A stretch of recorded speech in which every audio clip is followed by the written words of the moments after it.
we trained Nadia on our characteristics of leadership. And we weren't quite expecting what happened next, which was 100% usage. This is an enabler of our business strategy. So we see a 5% uptick in a leader's leadership effectiveness with regular use of Nadia.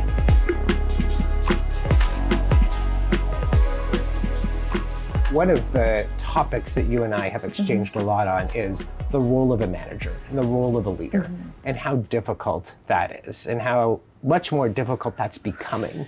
Can you share more about what it's like? What are some of the challenges that leaders at Experian face? Yes, I think leadership's always been challenging. It's on one hand a tremendous privilege to serve others, and on the other hand it's always been challenging.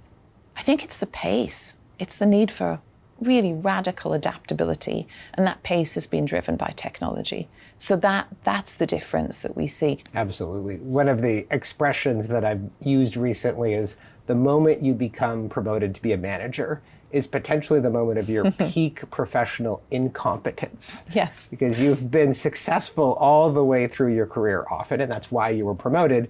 And suddenly you've been asked to do a way more difficult and more challenging and more complex job. And that's the moment of least preparation that you have.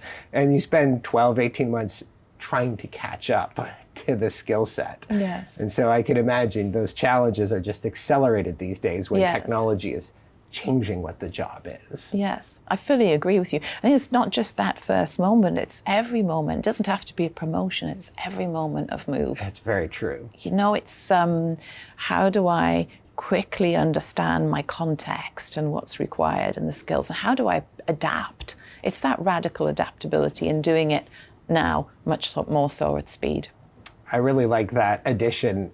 Leaders are no longer just statically leading one single team in one area, one geography for a long period of time. They're working with many colleagues across an organization, across many teams, and being able to understand that context as quickly as possible, as you say. Yes. Just crucial for good leadership. Yes. And understanding our customers. And the world is changing for our customers and our clients. And being maniacally focused on them and their need and their changing need and keeping pace with that. Really being with our customers and listening with passion and understanding.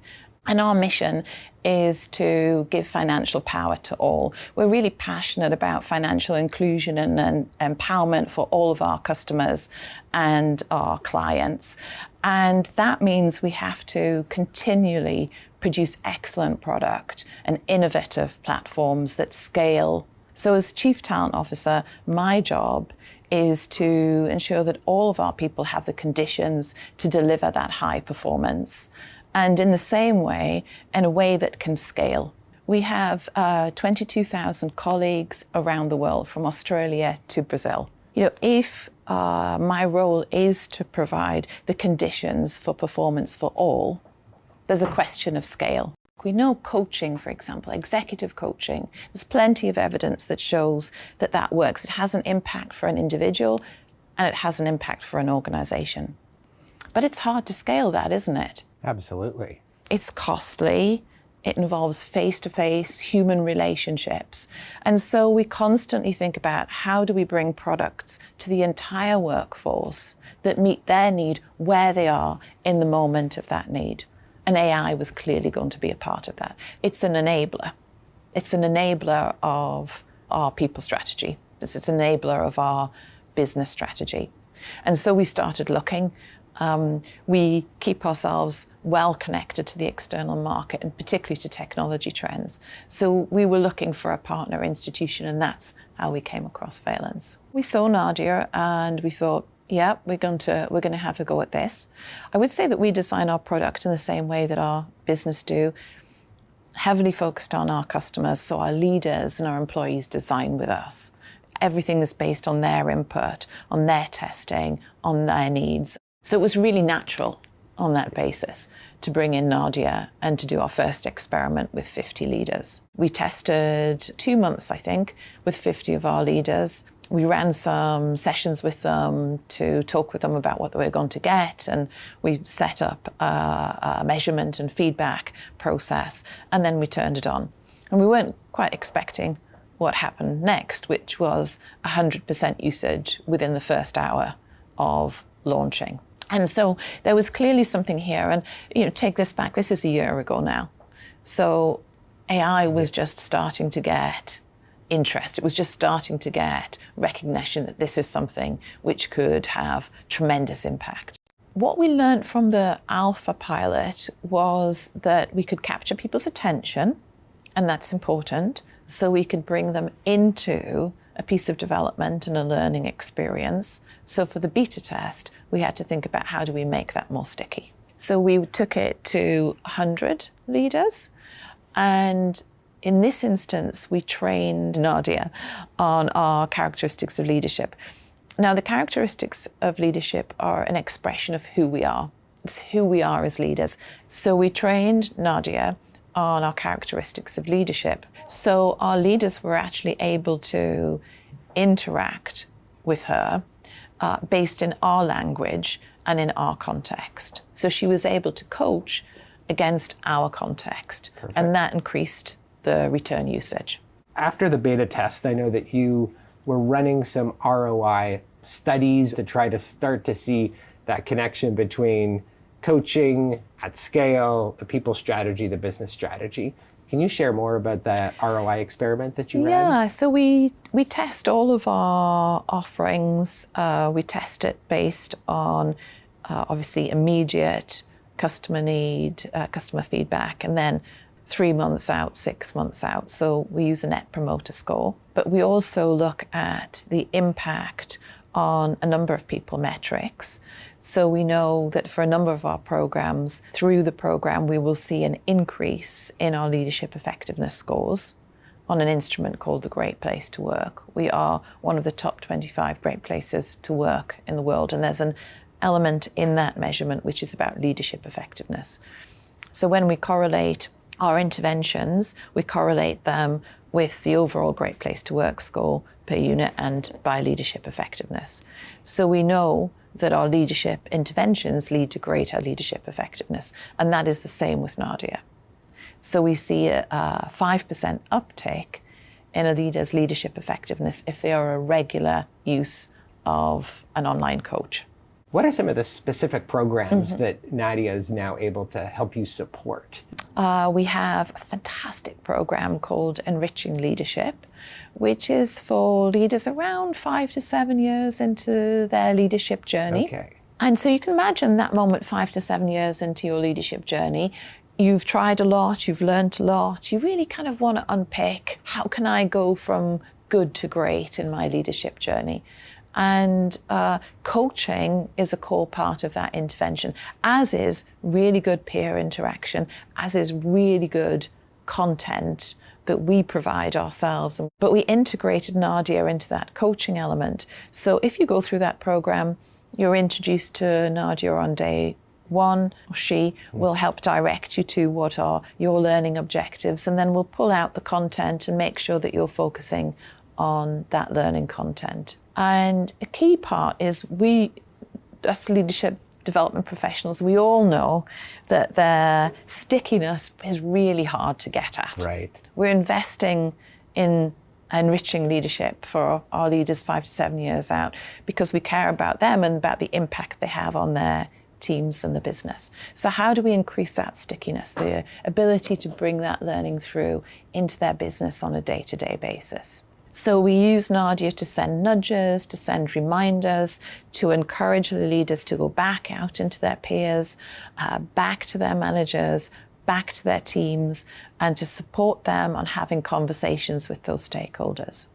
And I think this is important, Parker, because Nadia, the AI, wherever we use AI, is not replacing the human. It's simply providing framework and support to enable those human-to-human interactions to happen. So in this example, the technology will send the learner back out to their peer group, back out to their teams, back out to their manager, but will support the content and the coaching of that conversation to make sure it happens and to make sure it happens with the greatest effectiveness. Right now, we are deploying AI to help in the performance management process, enabling our people and providing the conditions so that they can drive high performance is tremendously important to us. But we know that preparing for performance management processes, goal setting, the form filling, is not everybody's cup of tea. Now, that's every organization. Every organization, common refrain. So, what do we want to drive for? We want to drive for really good quality human conversations that drive alignment, that drive skilling, and that drive performance. So we started to think about where's the technology that helps us with that bit we don't like so much and really allows us to direct and focus on the piece that really adds value. And so we're using AI, we're using Nadia in that context also. We've trained the machine on our performance management process, and it will help you refine your goals, package your goals, coach you through your goal setting, so that what you come out with at the end is a refined set of goals and the thinking that goes through that to take that to have a conversation with your teams, with your peers, with your leader, with your stakeholders. So once again, it's not at all taking away from the human to human, it's enhancing that. But our aim is that it takes away the bit that maybe we like less, which is typing and inputting our goals. Maybe it makes the whole process enjoyable. Absolutely. And it refocuses, as you said, on the parts that will add value, yes. Both on the human-to-human connection, but also the alignment with yes. the business goals, which is always crucial to keep in mind. Yes. We've talked about taking away the bits that we like less and providing that support, but it's not just about that. It's making a continuous loop. So the AI coach can continue to say, Parker, hey, this was a milestone for you today. How did you do? Do you want to debrief that? It can say, okay, next week you have a meeting with your manager. Do you want to talk about that? It's there continually. So it makes that performance cycle not an annual or a quarterly event, but a continuous event. And in a world, as we talked about, which is requiring continuous improvement, which is requiring radical adaptability, we need to have that continuous cycle. You have been early adopters of AI. You've been paying close attention to the technology landscape and thinking about the future. What do you think the future looks like in a world where maybe everyone could have an AI coach? Oh my goodness. I wish I knew the answer to that. I think we're very close. About 22,000 people can have access to Nadia right now. So we'll have this conversation in another 3 months and we'll have some evidence to say, what does it look like? The truth is, I think leadership is always going to be a challenge. It's always going to be a privilege, and it's always going to be a challenge. I see our passion and our purpose is to provide the conditions in which we help our leaders and help our employees as they grow. We want to power the entire pipeline, because it's the entire pipeline who are out there with our clients and our customers. We want every one of them to be at their best.